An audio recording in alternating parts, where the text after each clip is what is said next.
दलगाउँको म अहिले यो चुलाचुली गुफामा छु। यहाँ चाहिँ यो ढुङ्गाहरू जे जति छ यो एकदम यो फरक खालको ढुङ्गाहरू छ र यहाँ जुन गुफा छ यो गुफा चाहिँ निकै तलसम्म जाने पहिले यहाँका स्थानीयहरू निकै तलसम्म पुग्ने गर्दथे। अहिले चाहिँ यो अलिकति संरचना अप्ठ्यारो अवस्था भएको हुनाले केही मान्छेहरू मात्र जान्छ। यो एकदम आकर्षक यो पर्यटकीय धार्मिक दलगाउँको यो चुलाचुली गुफा छ। टक्कसँगले रातो हरियो पहेँलो टक्कसक्क हालेर यसलाई राम्रो बनायो भने राम्रो हुन्छ।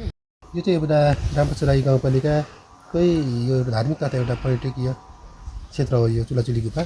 यसको नाम चाहिँ पहिला चाहिँ यो चुचुली गुफा भन्ने थियो अरे। अहिले चाहिँ यसलाई चाहिँ अपभ्रंश अथवा यसलाई चाहिँ परिमार्जन हुँदै हुँदै यो चुलाचुली गुफाको रूपमा चाहिँ अहिले यहाँ अवस्थित छ। यसलाई चाहिँ स्थानीय सरकारले पनि अब यसलाई महत्त्वका साथ हामीले चाहिँ हेरिरहेका छौँ। यसलाई चाहिँ पहिलाको स्थानीय तहका सरकारका चाहिँ हाम्रो चाहिँ उपाध्यक्ष हाम्रो सम्झना राई सन्ध्याले पनि यसको डिपिआर पनि गरिसक्नु भएको छ। त्यसमा पनि 10 लाख बजेटले चाहिँ घेराबेरा गर्ने काम भइरहेको थियो।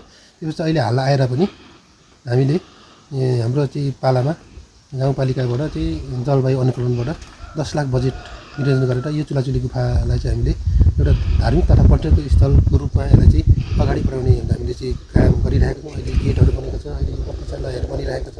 त्यो भित्र चढ्ने यो एउटा मनोरम एउटा स्थल बनिरहेको छ। यहाँ चाहिँ अब परापूर्वकालदेखि अब यो एकदम प्रकृतिको यो चाहिँ अब यो कृत्रिम होइन, यो प्राकृतिक रूपले नि यो एउटा यो वरिपरि कहाँ यस्तो दृश्य छैन, यही मात्रै छ। र यसलाई चाहिँ अब फेरि हामीले चाहिँ अब पर्यटन प्रबन्धनको लागि यसलाई चाहिँ हामीले अगाडि बढाउनको लागि हामी लागिरहेका छौँ।